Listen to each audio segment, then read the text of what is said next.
Na live de hoje eu conversei com o professor Salomão Rezedá, uma live salomônica de novo, e nós conversamos sobre a responsabilidade civil da posse. Uma live, como sempre, curiosa e interativa, com vários causos e outros detalhes, desviando um pouquinho do assunto, mas voltando sempre para a temática com muito humor. Antes de você assistir essa live, presta atenção no que eu vou te dizer. Ajuda o meu canal do YouTube a crescer. Você pode se inscrever no meu canal e ser mais uma das pessoas a receber as informações sobre quando tem materiais aqui, lives e vídeos. E também peço para você curtir esta live, que isso vai ajudar a gente a crescer no YouTube. Bora estudar?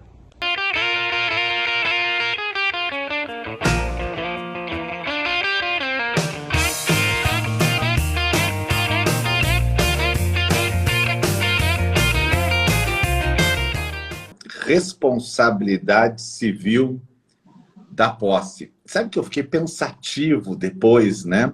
Eu disse, olha, vou deixar ele trazer essa ideia de responsabilidade da posse, ou do possuidor, né? Então, vamos... Qual é a responsabilidade civil que pode surgir de um possuidor? Que tem vários colegas aqui nessa live, tem mais de 200 pessoas agora aqui, que lidam com posse, né? Lidam com posse. Esse é um tema muito legalzinho da gente abordar, e é um daqueles temas que ficam, quando a gente vai trabalhar com posse, é um daqueles temas que ficam escondidinhos ali no canto, ficam guardadinhos, né? O professor na graduação passa muito rápido, mas são temas bastante importantes.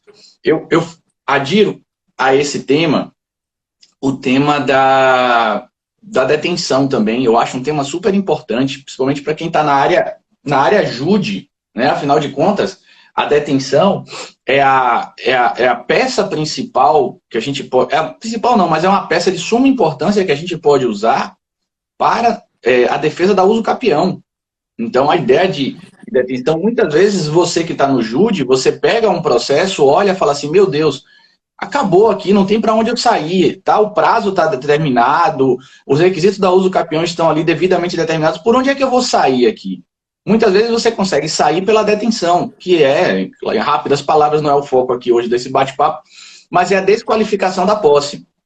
Perfeito. Então, esse é um assunto que, assim, passa na graduação, acho que o professor fala em 30 minutos, numa aula de 3 horas. Né? Ele vai chegar ali e vai falar, o artigo 1198, 1208, e aí ele segue. A questão da responsabilidade civil do possuidor, ou a responsabilidade civil na posse, ela também é um assunto que é passado assim muito en passant, bem rapidinho. Não sei se porque querem jogar isso para a responsabilidade civil, na matéria de responsabilidade civil, só que na matéria de responsabilidade civil não se mexe nisso, porque é tema específico. Então a gente fica ali meio que num limbo. E qual é a grande importância disso? No procedimento júri, ou seja, do lado de cá, né, no lado abaixo do seu vídeo, nós temos a ação que é chamada de ação de reintegração de posse. Essa ação de reintegração de posse, eu costumo brincar dizendo que ela é uma ação coração de mãe. Por quê? Ela sempre aceita algo mais. Então, uma ação de reintegração de posse, ela é uma ação cumulável. Você pode acumular ela com a obrigação de fazer, com a obrigação de não fazer, você pode acumular com um pedido demolitório, e você pode acumular com pedido indenizatório. E esse pedido indenizatório ele é interessante porque esse pedido indenizatório ele pode sair tanto do autor para o réu, como do réu para o autor. Então, a ação, procedimento de reintegração de posse, ele é um procedimento em que você, como réu, também consegue fazer pedidos. E acontece muito tranquilamente quando a gente fala, por exemplo, em benfeitorias. Você, no cartório, tem muito cuidado ao relatar as benfeitorias no imóvel, porque você tem a noção do peso que a ideia da benfeitoria te traz, né? Da benfeitoria no imóvel. Olha, foi uma benfeitoria útil, foi uma benfeitoria voluptuária. E resolver essa questão de benfeitoria, ela é fundamental, porque quando a gente faz isso, a gente delimita também o caráter indenizatório. Já que, se for benfeitoria útil, indeniza, possuidor de boa-fé e má-fé. Se for benfeitoria voluptuária, não indeniza nenhum dos dois, mas o de boa-fé pode levantar. Se for benfeitoria útil, indeniza o de boa-fé.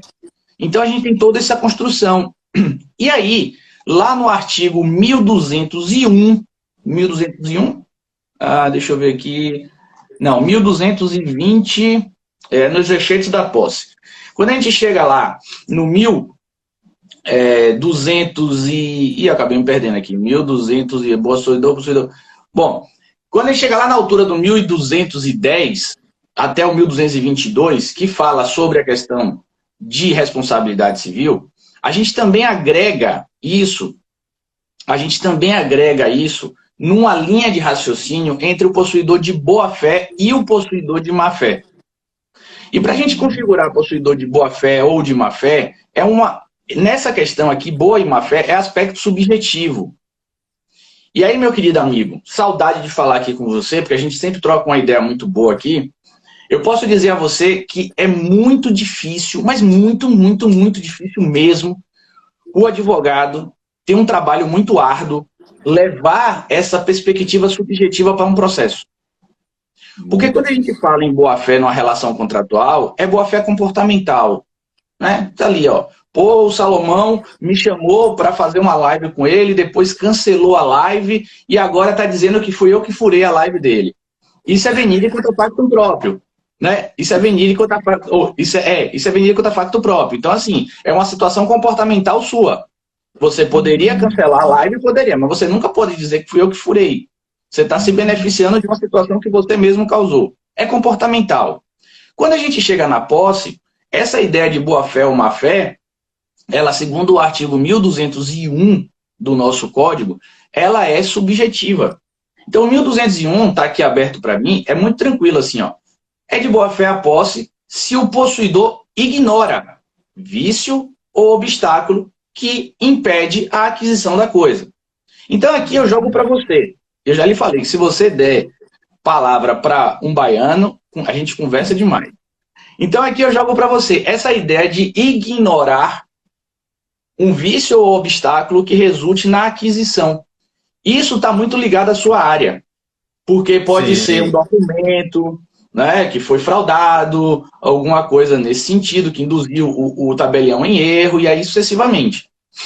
Mas eu vejo também essa boa-fé na aquisição do imóvel, e já vi vários, hein? Quando o cara compra um lote de um loteamento clandestino.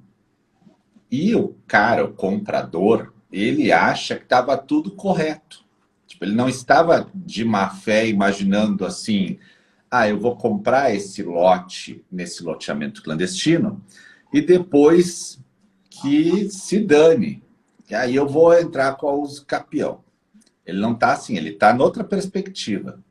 Ele foi lá, tinha um cara lá de gravata, coletinho, né? O cara estava todo arrumadinho, disse, não, eu tenho uns lotes para vender. O cara meio que instalou um container na frente, né? Então, tu olha assim, a situação está muito clara para ele que a estrutura parece que é um negócio legal. E a bem da verdade, é um negócio irregular ou clandestino.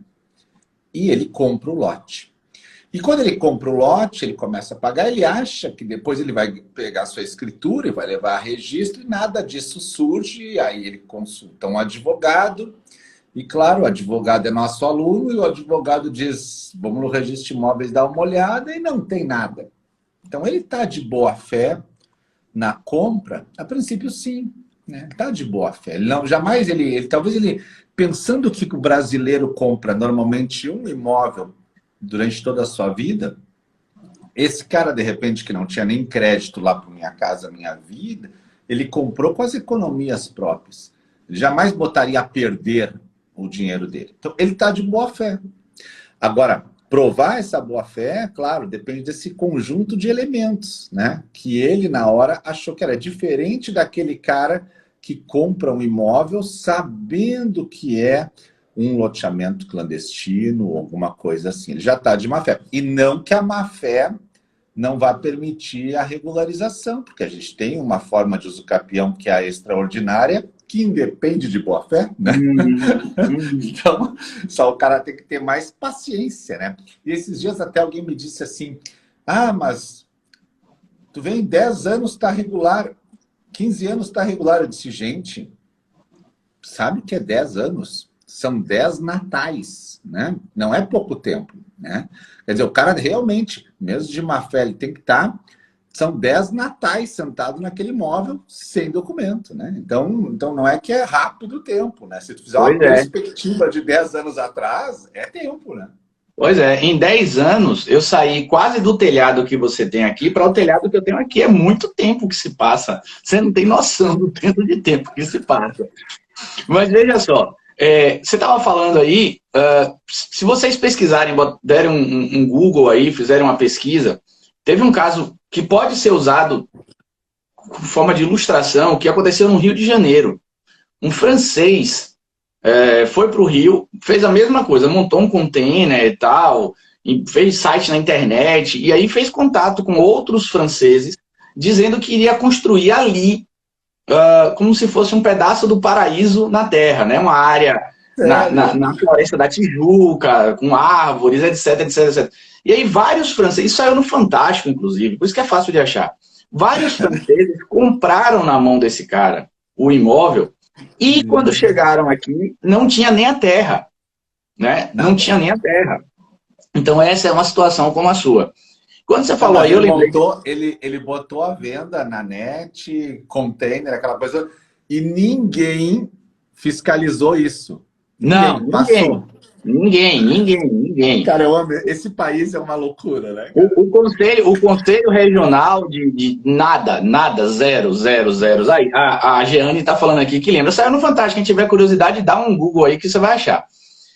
E aí, você falando assim, eu lembrei também de uma situação mais simples. Um processo que passou aqui na minha mão, tem muito tempo, que uma dona Mariazinha, ela comprou uma garagem de uma casa, né? Tipo assim, ela comprou uma garagem, uma área que era uma garagem. E lá montou o bar dela. O bar Dona Maria.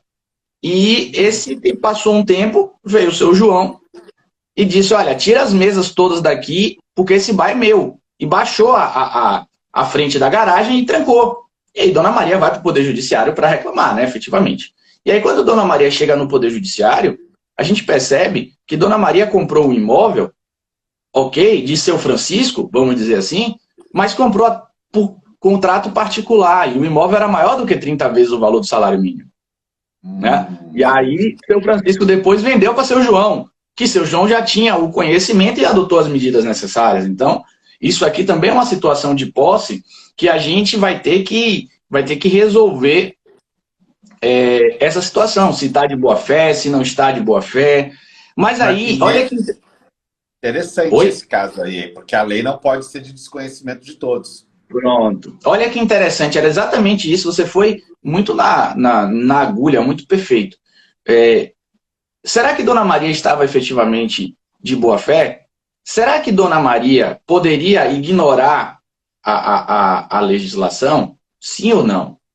Né? Será que aquela ideia do artigo 3º da LINDB, de que a ninguém pode, o famoso erro de direito, né, que hoje já é relativizado.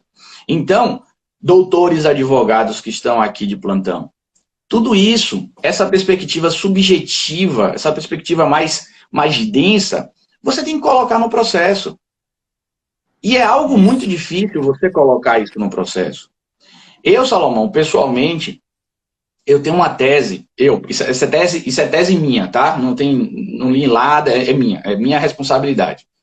Eu tenho uma tese que sempre quando o código coloca alguma perspectiva subjetiva como requisito de estruturação de algum direito, algum instituto, ele está querendo proteger algo.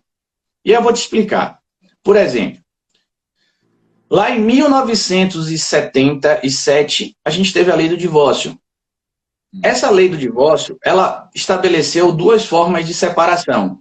Né? A separação sanção, ele estabeleceu duas formas de divórcio. O divórcio indireto com a separação e o divórcio direto, que seria única e exclusivamente no risco de vida. Isso fica até a Constituição Federal de 88, e a Constituição Federal de 88 altera uma besteirinha lá, tirando o divórcio direto de um caráter excepcional, botando num caráter comum. Isso vai até a PEC 66 de 2010, que mudou tudo. Bom, então a gente tem de 77 até 2010 o Instituto do Divórcio tendo como um dos requisitos dele, e aí a gente faz uma linha de grau de importância, demonstração da perspectiva subjetiva. Eu costumo dizer que antigamente o processo de família era igual aquele programa Márcia, né? Só tinha bagaceira lá dentro. Era filme, era vídeo, era depoimento, era foto. Por quê? Porque você tinha que mostrar que a outra pessoa teve algum aspecto anímico para terminar aquilo. E esse aspecto anímico serve para proteger o casamento. Porque o casamento era o instituto de grande preponderância no Código. Eu posso falar Mas mesmo... ainda é, ó, para mim, o casamento ainda é o instituto de preponderância, tanto que a união estável pode ser convertida em casamento. Sim, sim, perfeito. Mas o casamento, ele tinha como função preponderante a reprodução. Ele era um elemento de reprodução. Tanto que a gente fala em mãe solteira, né? Olha, aquela ali é uma mãe solteira. Né? Qual é a diferença? Mãe solteira, mãe casada? Qual é a diferença? E aí, uma reportagem muito interessante, mas muito interessante mesmo, para você ver essa questão, Salomão, só abrindo esse parêntese, que a pessoa era uma crítica, né? Uma leitura crítica, logicamente escrita por mulheres, e ela dizia o seguinte, que quando você vê dois amigos viajando, por exemplo, 2, 3 amigos viajando, essa viagem tá ok. O cara vai falar assim, pô, ali ó, tá com os amigos, tá curtindo e tal. Quando você vê 2, 3 amigas viajando, a pessoa olha e fala assim, olha, temos 3 mulheres desacompanhadas. Já percebeu isso? A sociedade é terrível, né, cara? Já percebeu isso? Assim, 3 homens viajando, ó, pô, ali, ó, os caras estão com os amigos ali. Aí, 3 amigas viajando, ó, temos 3 mulheres desacompanhadas. E aí, esse mesmo texto que ele falava, ele trazia a noção de que seria mais ou menos assim uma ideia de, efetivamente, reprodução, né? Porque você tem 3 mulheres desacompanhadas, você tem 3 mulheres ali que podem ser conquistadas, podem ser galanteadas e tal, e etc e tal. Essa mesma noção a gente aplica também para a responsabilidade civil. A responsabilidade civil, apesar de a gente trabalhar muito com o CDC, a responsabilidade civil predominante no Código é a SUB. Então, é a SUB para quê? Para proteger o patrimônio do ofensor. Porque você dificulta o acesso do ofensor.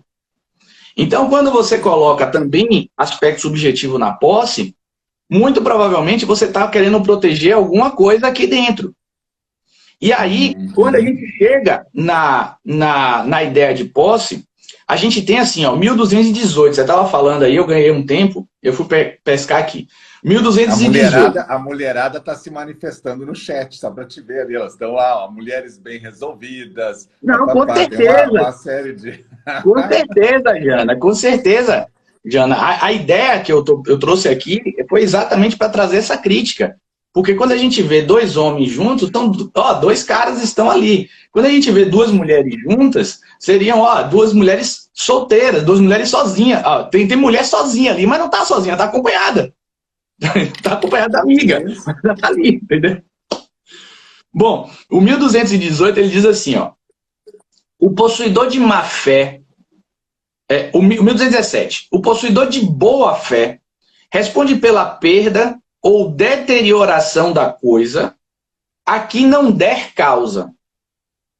Já o 1218, ele diz assim, o possuidor de má fé responde pela perda ou deterioração da coisa, ainda que acidental, salvo se provar que de igual modo teriam dado, estando ela na posse do reivindicante. Olha só, a estrutura desses dois artigos ela é muito importante. Por quê? O 1217, ele tem como o código, na verdade, ele é formado por 3 pilares. Né? Se você pegar o código e for cavar ele, você vai achar 3 pilares. Eu sei muito bem que você sabe tranquilamente disso, você submeteu a um big concurso agora, então Já sabia, agora está mais ativado ainda. É o princípio é o SOI, né? O SOI. O SOI, na minha época, era Serviço de Orientação Escolar. Quando a gente tocava o terror do colégio, a gente ia para o SOI. Né? Alguma vez eu fui pro SOI na vida. Isso aí. Você lembra dessa, né? Hoje o SOI é o princípio da socialidade, operabilidade e eticidade. São os 3 pilares do código. Não vou explicar os 3 aqui, não. Mas a gente tem o princípio da eticidade, que está aqui do lado. E esse princípio da eticidade, ele diz que sempre quando houver alguém de boa fé, o código tem que dar um tratamento melhor para esse alguém de boa fé. Ou seja, ele tem que ser, vamos botar assim, mais manso para esse de boa fé em relação ao de má fé. E aí o artigo 1217 e 1218 atende a esse anseio. Quando a gente fala em possuidor de boa fé, o possuidor de boa fé não responde pela deterioração ou perda da coisa que não deu causa. Então a gente está aqui diante de uma responsabilidade subjetiva. É a responsabilidade do 186. Ele precisa ter agido com culpa ou com dolo para responder. E olha que universo grande que se abre em matéria de defesa processual. Porque se você for o advogado do réu, você configurando a boa-fé do réu, você tem aí uma responsabilidade mais branda para você. Sabe que o código gosta muito da ideia da boa-fé. Ele gosta muito, né? E as leis que vêm posteriormente ao código também. Tanto que o adquirente de boa-fé, ele é protegido, né? Mesmo que ele tenha comprado. O casamento de boa-fé pode ser anulado, declarado nulo. Então tem uma série de coisas que o código se preocupa com esse pilar da eticidade, que é o quê? A gente tem que proteger as pessoas de boa-fé, porque nem todo mundo tem noção do que é o mundo, né? As pessoas não sabem como é que é a malandragem. Porque eu vejo pelos meus alunos, que são pessoas que estão estudando, estão se dedicando e se deparam com situações que nós, professor, e agora? Né? Imagina, né, o coitado que está lá numa região mais desprovida de conhecimento e aparece alguém vendendo alguma coisa. Então,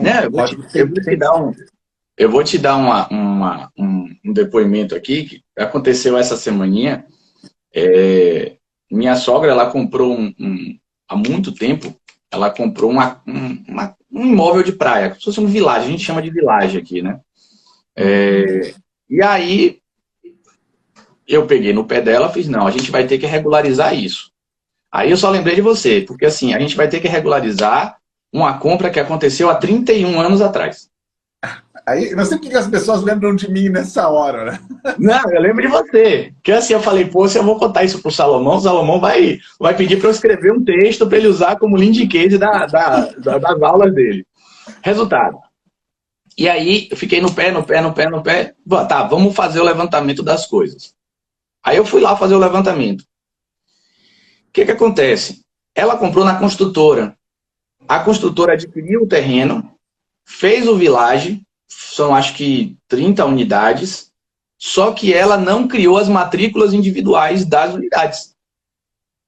Então não existe o imóvel dela, né? Assim, a grosso modo não existe. Então, juridicamente ele não existe, né? Ele está na matrícula mãe ainda. A grosso modo, isso, está na matrícula mãe, a grosso modo ele não existe. Então isso vai ser repassado para uma pessoa, para outra pessoa, para outra pessoa. Só que assim, basicamente a gente está naquela linha limítrofe do costume e do direito. E essa linha limítrofe entre costume e o direito, a gente tem aqui uma situação de se você configura boa-fé ou se você configura má-fé.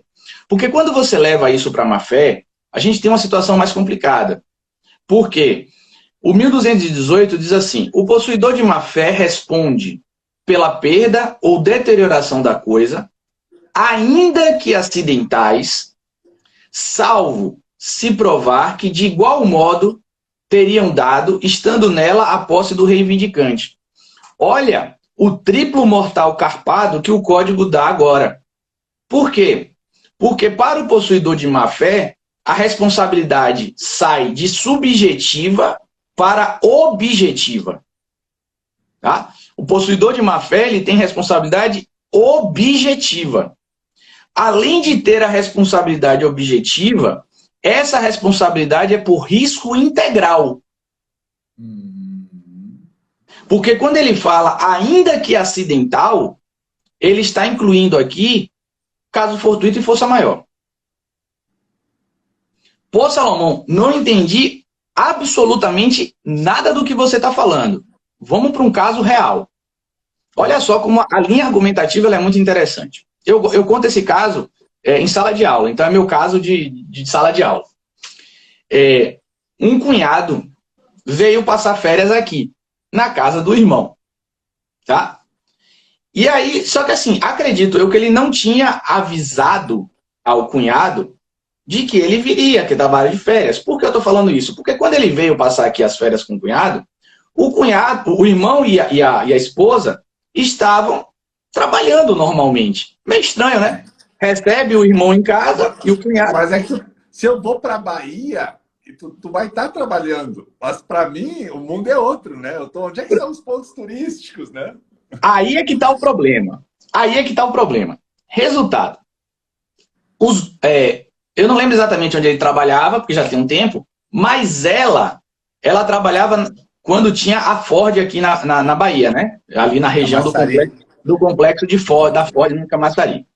E aí o que acontece? O ônibus passava aqui, passava na casa dela, acho que às 4 e pouca da manhã, 5 horas, ela pegava, ia e voltava 5 e pouca da tarde, de ônibus. O carro dela ficava estacionado, só saía com o carro no final de semana.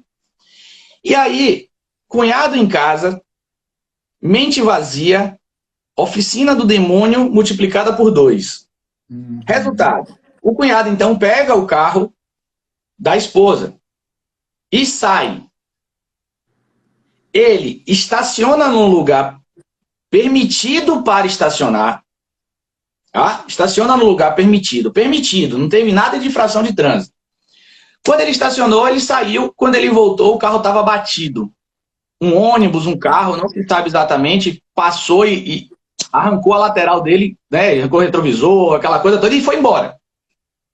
E aí ele volta com o carro da esposa, como a gente fala aqui em Salvador, esbagaçado.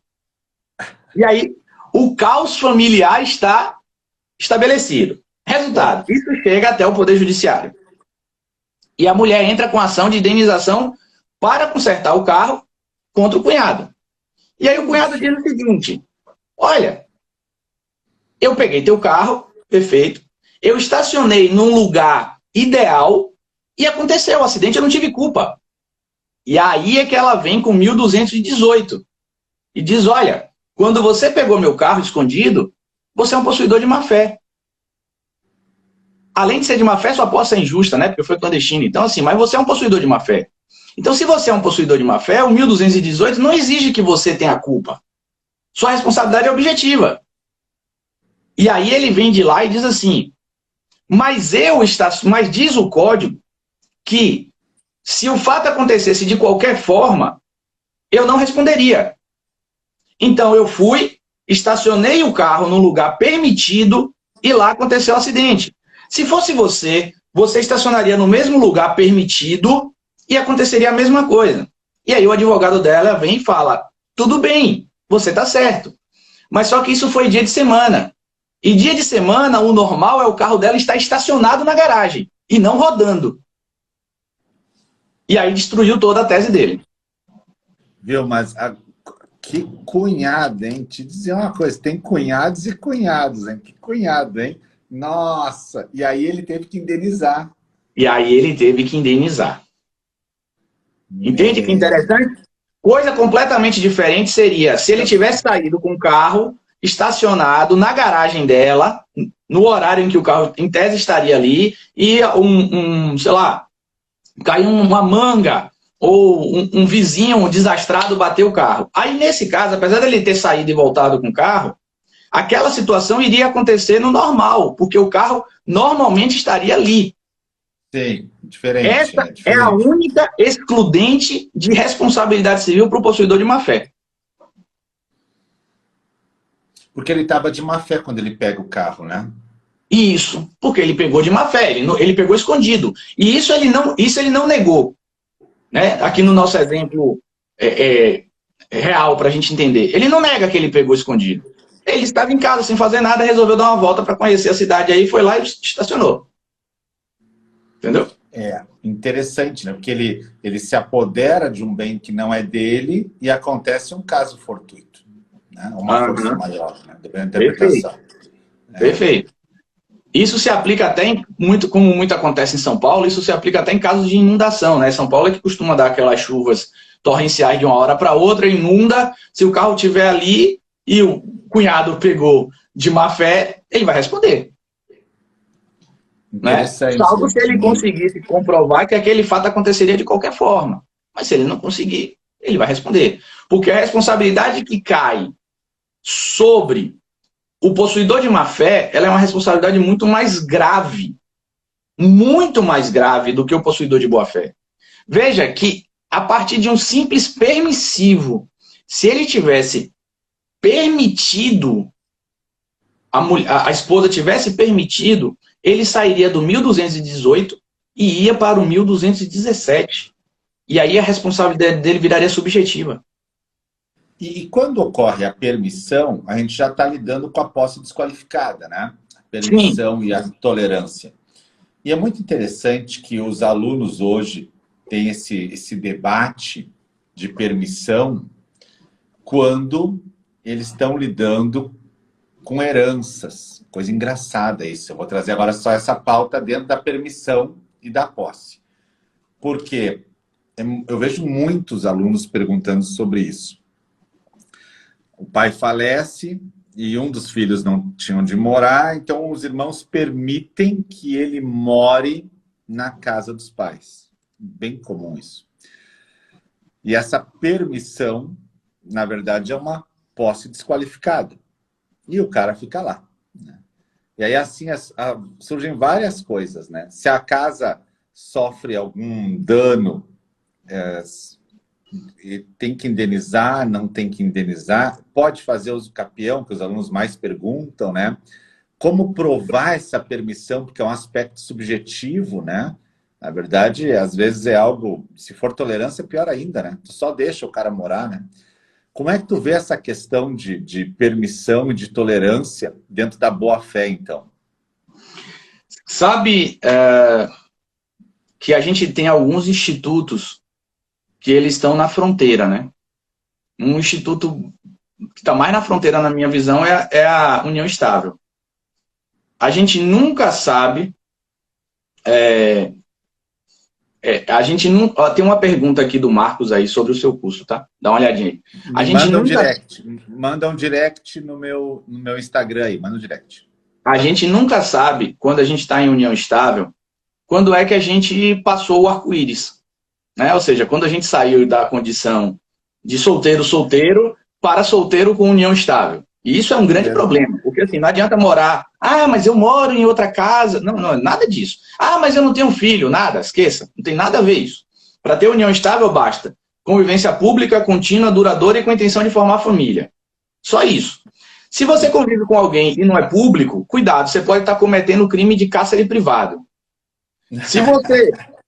Se você relaciona com alguém e não é duradouro, não é um relacionamento, né? É uma ficada, é alguma coisa.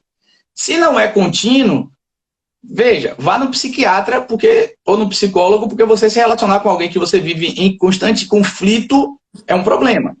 E se você não tem intenção de formar família, cuidado, você pode ser um serial killer, porque você se relacionar com seu inimigo de forma tão íntima é meio complicado. Então, assim, a gente não sabe quando é que a gente passa.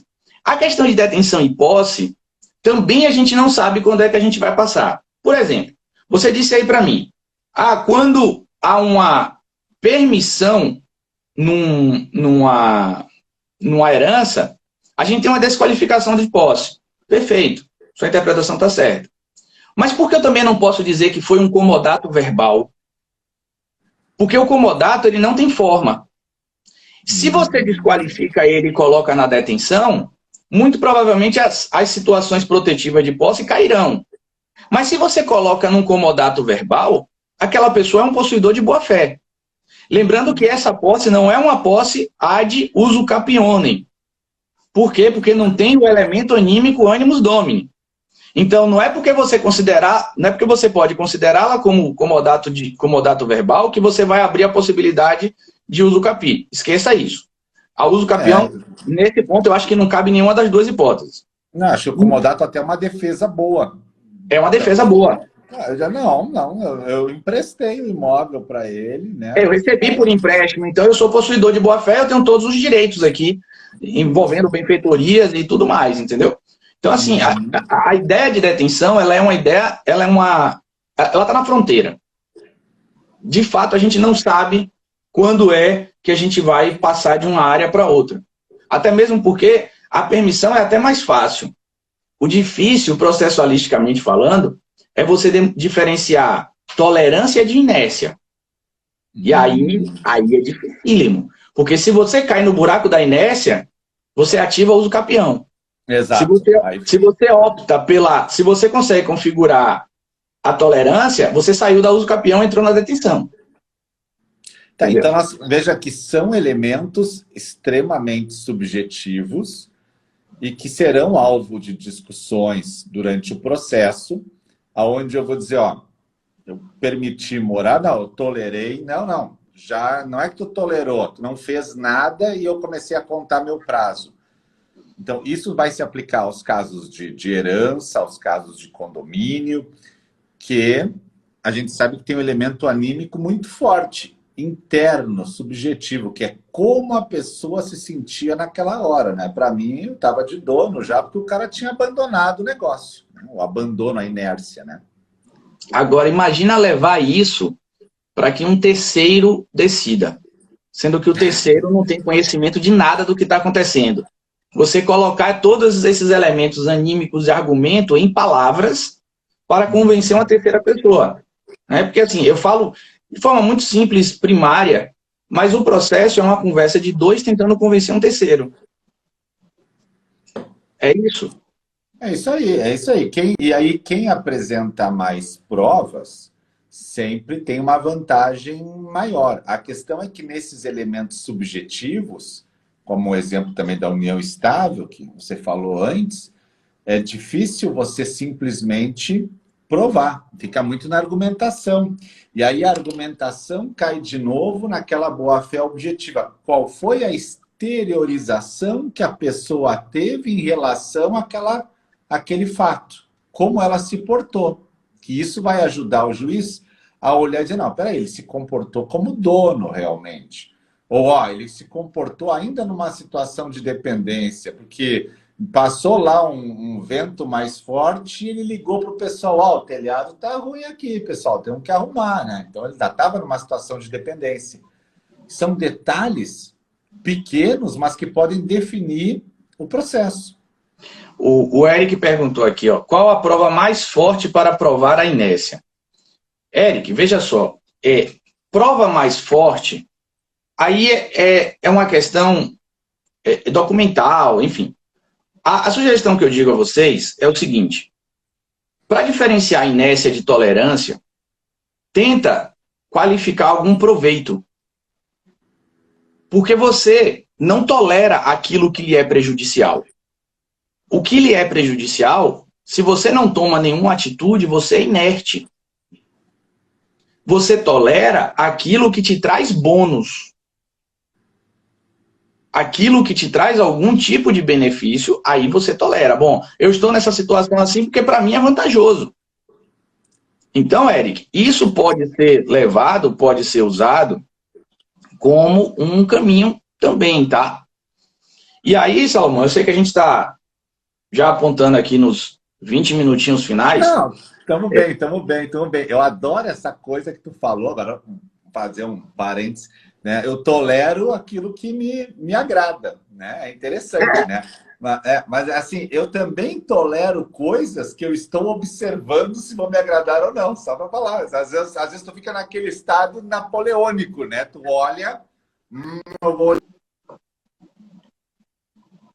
taco, se não fizer mal, aí eu começo a deixar, né? Porque pode ser um bônus. Mas é muito boa essa tua interpretação. Eu tolero aquilo que não está me destruindo. Eu tolero um relacionamento danoso, se ele está me fazendo mal, começo a questionar. Agora, se está assim, só está meio xarope, tá botando na balança, está valendo a pena, né? Eu uso exatamente esse exemplo para falar com os meninos de 20 anos, né? Porque, pô, falar reais com os meninos de 20 anos é desesperador.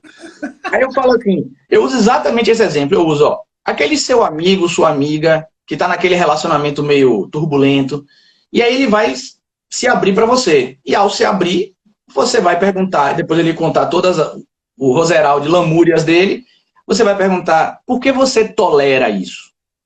E aí, quando você faz essa pergunta, a pessoa tem dois caminhos. Ou ela vai dizer, pô, eu tolero isso porque eu tô grávida, porque ela é a mulher da minha vida, ela é a mulher da minha vida, porque ela me sustenta, porque eu não tenho casa. Então ela tolera. Quando ela não tem nada, a pessoa não tem nada, a pessoa vai olhar e vai falar assim, é verdade, eu não sei porque eu não fiz nada até agora. Inécio. Eu falei isso para uma mentorada minha esses dias, ela desabafou e eu disse assim, mas é teu marido? E ela disse, não, namorada. Eu disse, e por que tu tolera isso? E ela sentou para trás, assim, às vezes a pessoa precisa de um choque de realidade, né? Só não se tocou.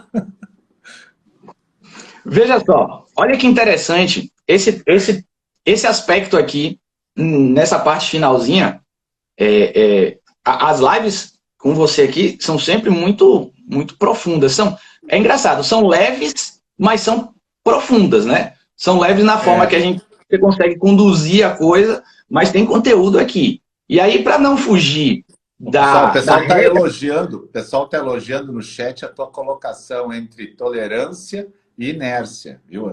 Ficou muito boa essa parte aí, hein? Parabéns. Legal.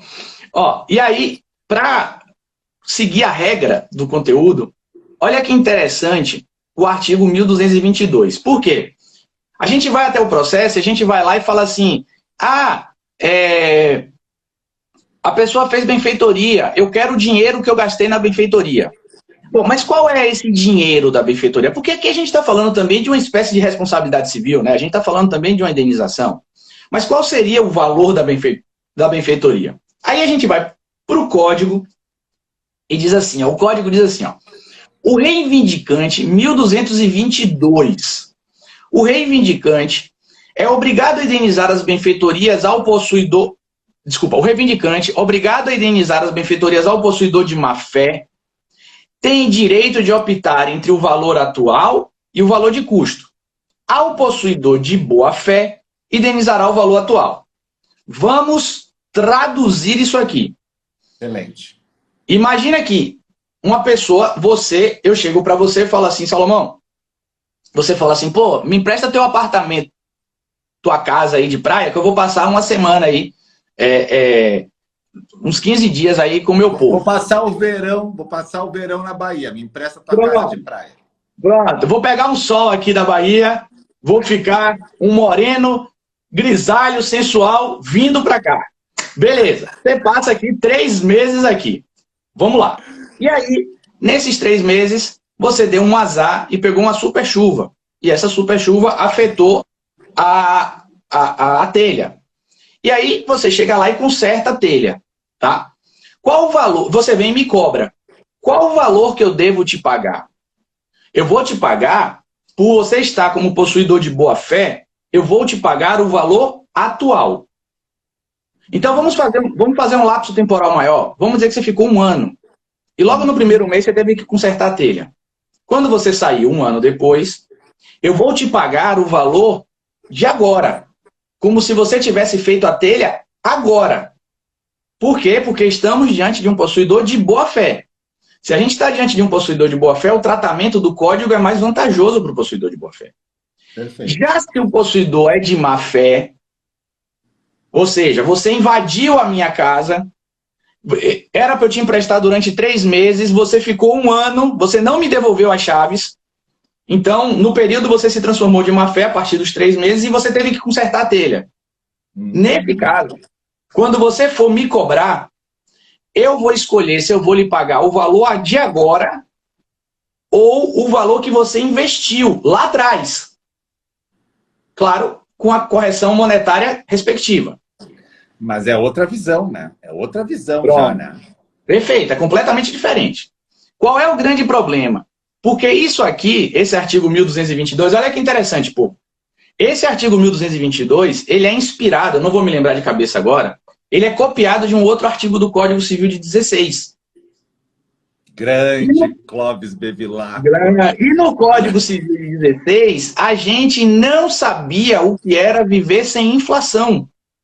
É, isso aí. Ou seja, a gente sempre tinha, com o passar do tempo, o acréscimo dos preços.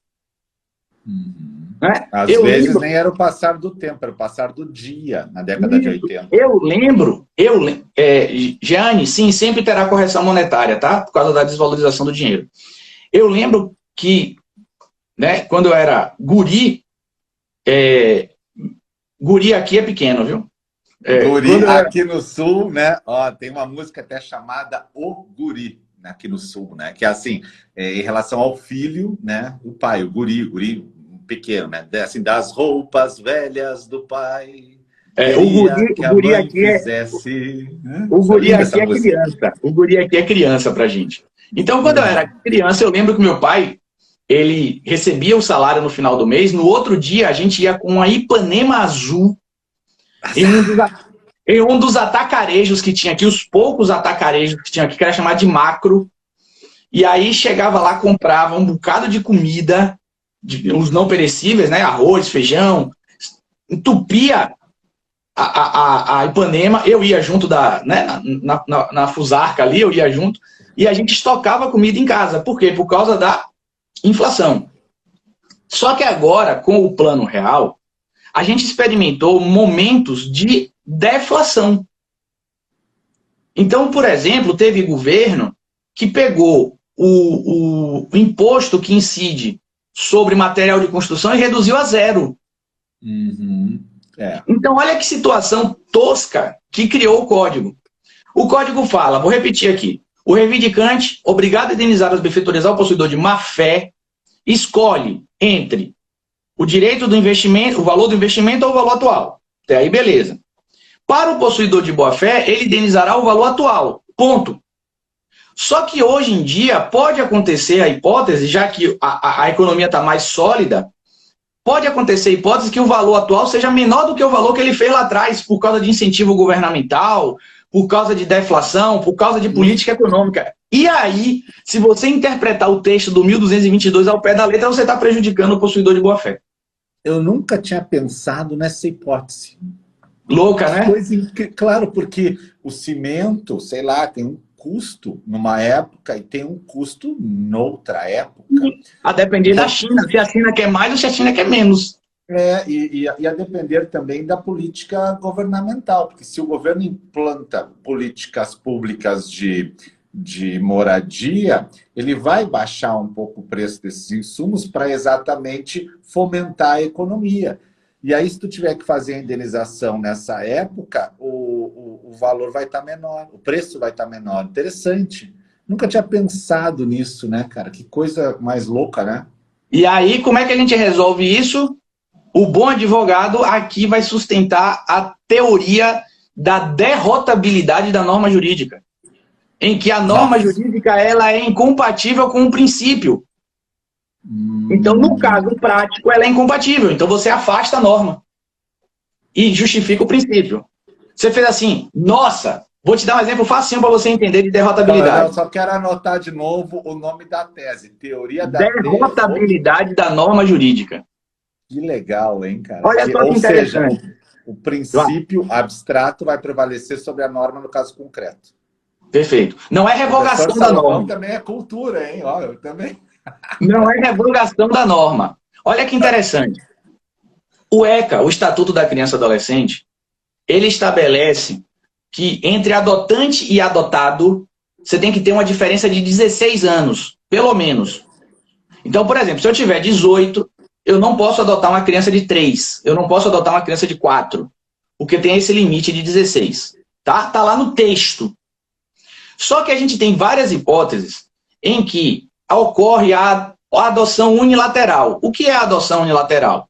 Imagine que eu tenho meu filho, vou botar isso no exemplo da mulher, porque é o mais rotineiro. Imagine que a gente está diante de uma mãe solo, ou mãe solteira, né? A gente está com uma mãe solo. E aí essa mãe solo, o filho não tem o pai registral, e ela se apaixona por um outro cara. E esse outro cara, ele vai cuidar do filho dela como se filho dele fosse. Só que a diferença entre ele e o filho o enteado, né? É uma diferença de 11 anos. Não de 16, mas de 11. Porque ele é mais novo do que a mulher. Vamos botar assim, né? Então, 11.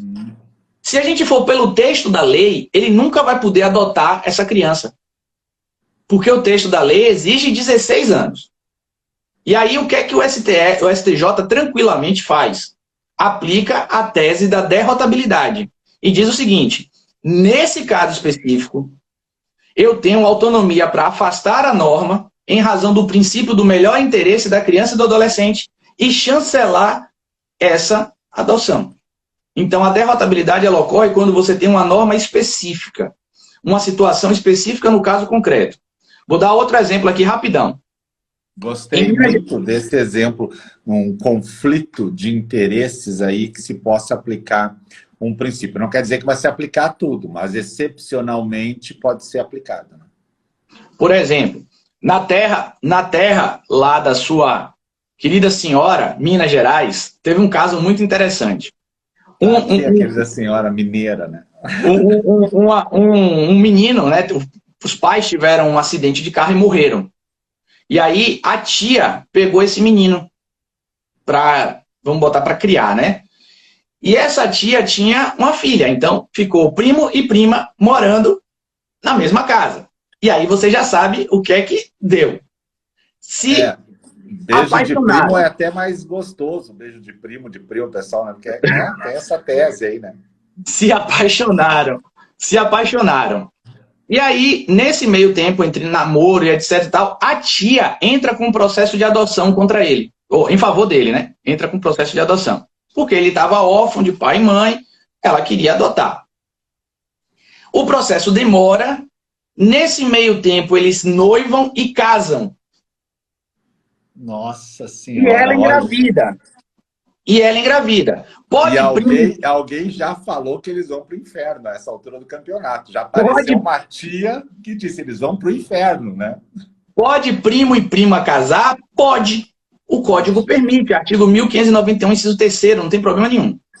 Depois que eles estão casados, sai a sentença de adoção. E aí, quem era primo, vira irmão. E aí, agora já não pode mais casar. Aí o casamento é nulo, mas de boa fé, né? Beleza. Boa fé. Essa é a ideia. O que foi que o Tribunal de Minas disse? Derrota essa proibição para esse caso prático e mantém o casamento. Em razão da tutela, da proteção, da família, etc. Afasta essa situação de impedimento casamentário e mantém o casamento. Por quê? Porque o impedimento casamentário entre irmãos, ele tem muito mais uma vinculação social e biológica. Se a gente tem sempre que pensar que casamento tem cunho reprodutivo, né, historicamente. Mas aí eles anularam a adoção? Não. Não, aí eu tô falando do casamento. Tá, porque aí... Não, a adoção ficou e o casamento ficou. Os dois ficaram. Então eles ficaram irmãos e casados. Irmãos e casados. Ah, que legal, isso eu não... Vou ter que levar isso para as aulas de direito de família da Tati, né? Porque ele não tem impedimento biológico. Porque a gente tem que pensar que, historicamente, o casamento foi para a reprodução. Então, você evita dois irmãos se juntarem, porque pode nascer ali uma pessoa de 3 olhos, uma pessoa de 5 braços. Mas... Isso, tipo um unicórnio, assim, né? Isso, entendeu? Então, assim... mas, ó, tem um decreto-lei, 3.200... Né? Isso, de 1944, 41, que autoriza o casamento entre colaterais de terceiro grau, né? Que é tio e sobrinho, quando houver 2 atestados médicos que comprovem que a prole não será comprometida. Olha que interessante. E isso, em 1941, não se imaginava um casamento homoafetivo.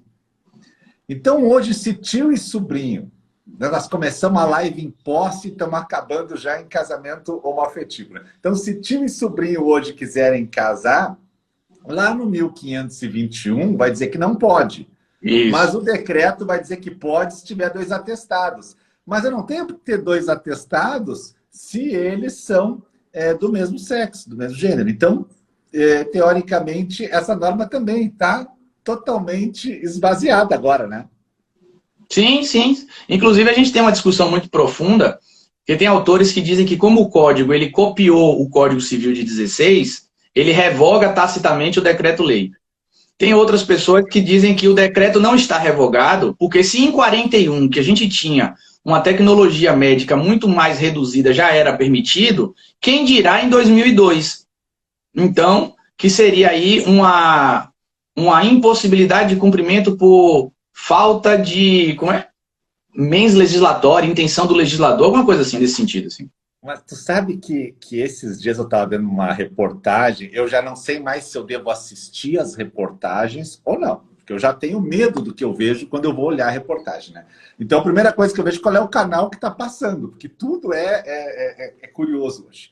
O mundo está muito louco, né? Eu fico imaginando o professor de história daqui a uns 10 anos dando aula. Coitado, né? Esse vai sofrer, né? Só fazer um parênteses assim. Olha, e o pessoal trancou as rodovias, né, para protestar. Ah, professor, e a polícia abriu as rodovias? Não, a torcida organizada, porque tinha jogo do Brasileirão, abriu as rodovias. Eu imagino o professor de história daqui a alguns anos explicando isso, né? Mas tudo bem. Então esse eu estava vendo que um trans, observe só a profundidade do caso.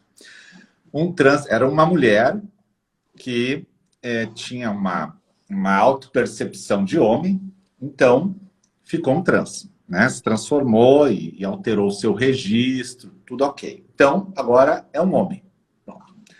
É aquela frase clássica que o Poder Judiciário usava, né? Uma alma, né, de homem dentro do corpo de uma mulher, ou vice-versa. Então, agora nós estamos diante de um homem. Este homem, imagine só o caso, né? Ele se apaixona pelo sobrinho. Segundo o decreto, né, teria que fazer o exame para ver se a prole pode ser comprometida ou não. Mas são 2 homens. Então, teoricamente, eu afastaria o decreto. Mas são 2 homens, mas um tem capacidade reprodutiva feminina. Porque é um trans. Então, teoricamente, eu não posso afastar totalmente o decreto. Porque pode ser que eu use ele em relação ao casamento de tio e sobrinho, onde um deles é um trans. E aí a reportagem que eu estava vendo era incrível, porque era um homem, então, e estava grávido. E daí, sabe, eu demoro um pouco para me acostumar com essas, né? Eu fico ali, né, olhando, então o cara estava ali, estava com barba, assim, cabelo curto, e o barrigão. Eu disse, mas como é que pode? A primeira coisa que eu pensei, a ciência já chegou nesse ponto. Eu falei, não, calma, né? Daí eu me liguei do negócio. Então, veja como quando a gente fala de normas, a gente tem que ter esse cuidado, né? Que o mundo mudou mais do que o próprio código. Sim. E assim, geralmente, o anseio social, ele passa o código, né? O código, ele sempre vem depois. Mas agora a gente está mudando, e aí eu não estou falando de trans, nem nada. Eu estou falando até, inclusive, da questão da posse. Veja o artigo 1222, não tem compatibilidade. Se você trabalhar com uma sociedade que hoje aceita a deflação, que hoje aceita incentivo fiscal, né? Ele foi criado para uma sociedade que estava acostumado com juros, elevação de juros, sempre para cima. Hoje, há uma diferença cada vez mais acelerada da sociedade. Então, muitas vezes, a norma que entra em vigor, ela já está alterada. Ela já não é mais o anseio. Só um parêntese aqui, a questão da curatela. Lei 13.105, Código de Processo Civil, fala X sobre a curatela. Lei 13.146 de 2015. 13.105, 13.146 de 2015. Estatuto da Pessoa com Deficiência. fala Y sobre a curatela. E o operador do direito, que lute, que lute. Entendeu? Então, assim, nossa sociedade, ela tá mudando. Presta atenção no seguinte. Há quanto tempo você acha que a gente usa o WhatsApp? Para mim, eu nasci já com o WhatsApp. O WhatsApp acho que não tem 10 anos. Não, deixa eu te contar que ontem eu aprendi a tirar o online do WhatsApp. Cara, tu sabia que dá para tirar o online? É sério, tu tem como tirar aquele online. Tu não tem mais, agora não tenho mais online. Não tenho mais online. Sabe por quê? O meu WhatsApp, ele vazou, né? Vazou, então eu cuido, né? Porque senão eu recebo muita mensagem. E aí, às vezes, as pessoas mandam alguma questão, eu não consigo responder na hora. E aí a pessoa, quando vê que eu estou online, ela começa a botar ponto de interrogação. Bota o dedinho, bota o dedinho.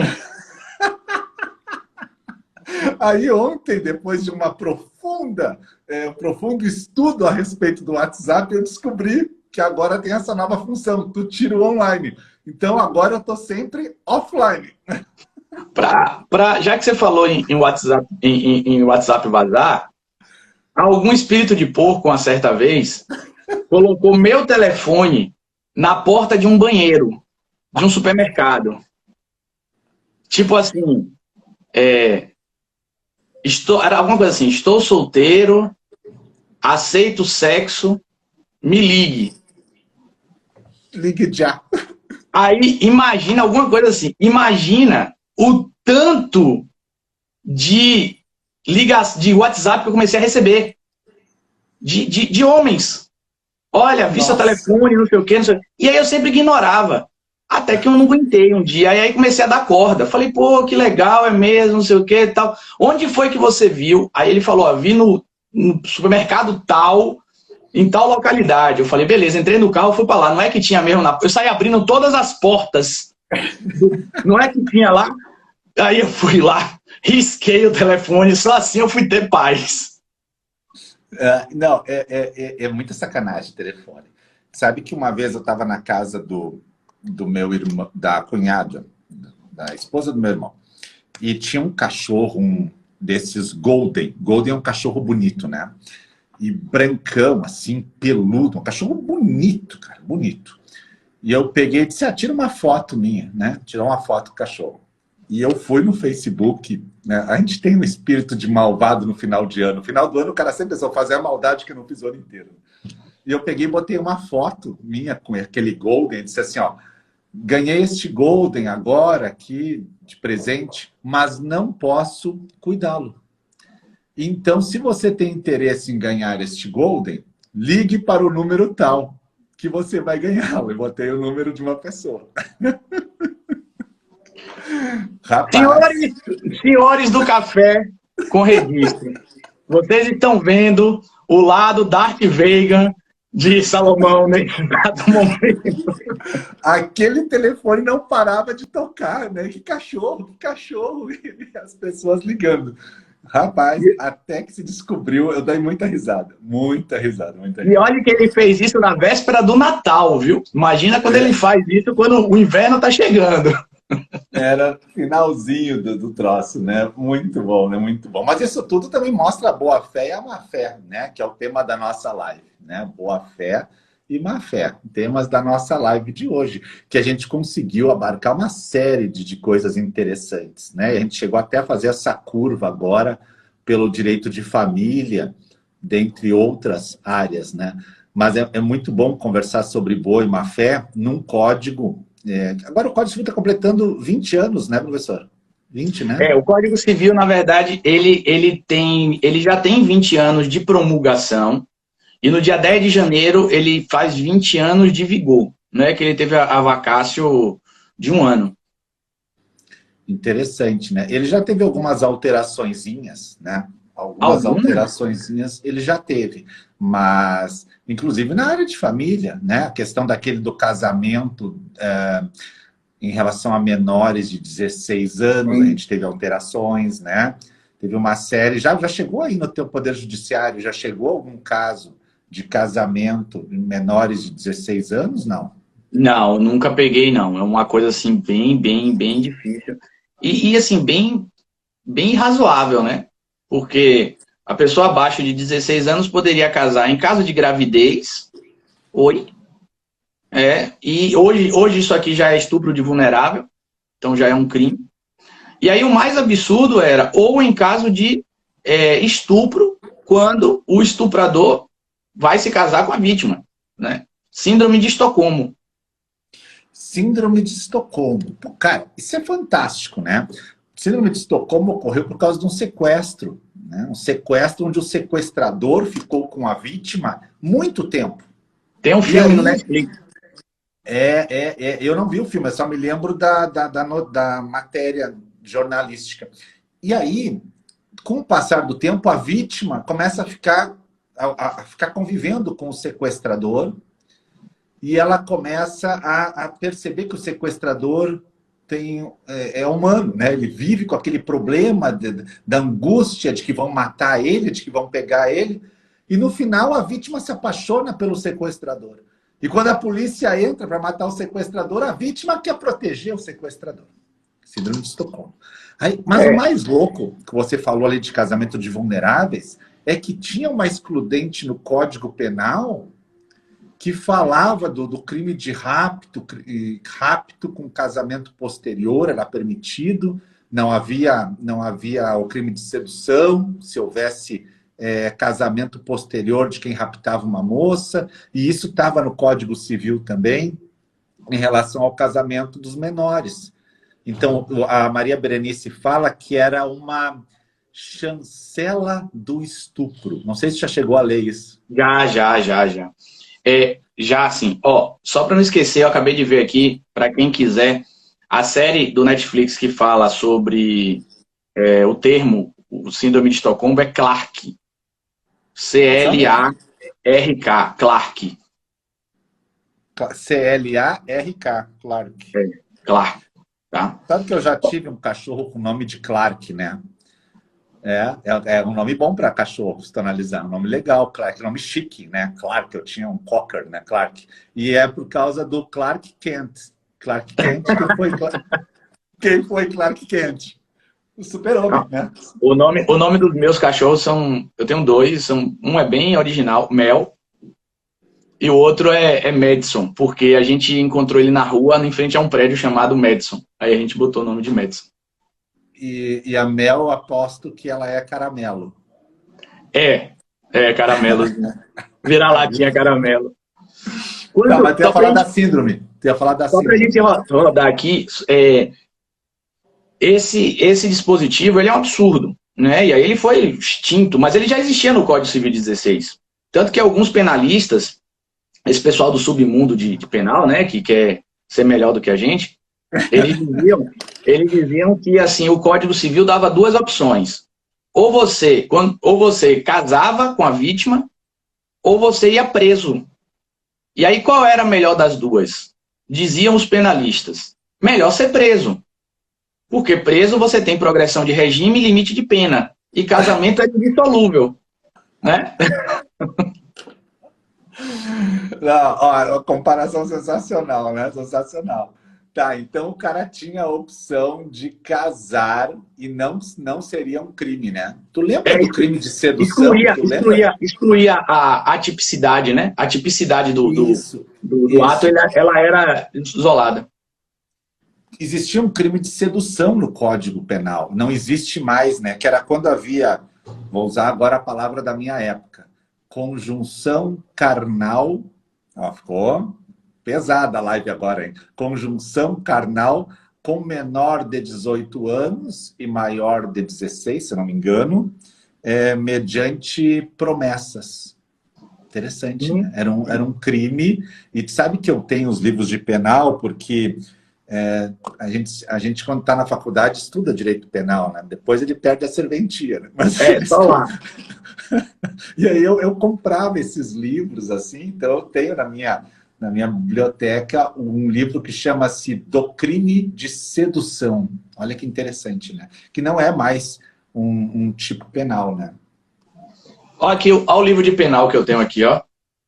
Só o fato de tu ter te abaixado quer dizer que ele está segurando a porta, né?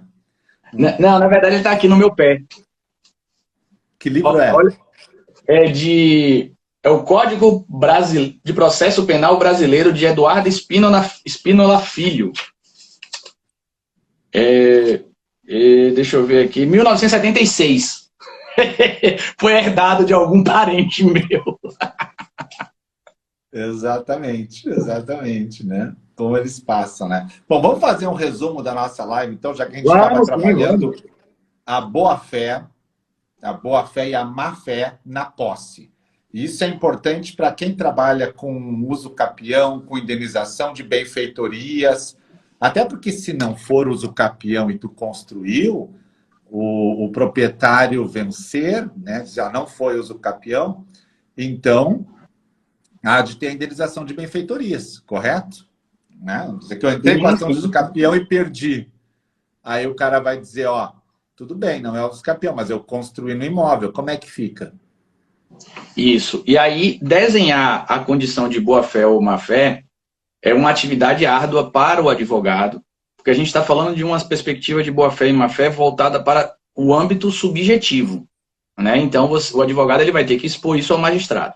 Expondo isso e conseguindo configurar se é de boa-fé ou de má-fé, tanto o tratamento na indenização pelas benfeitorias, quanto o tratamento pela indenização por responsabilidade civil, ela passa a ter contornos completamente diferentes a depender da hipótese em que você se encaixe.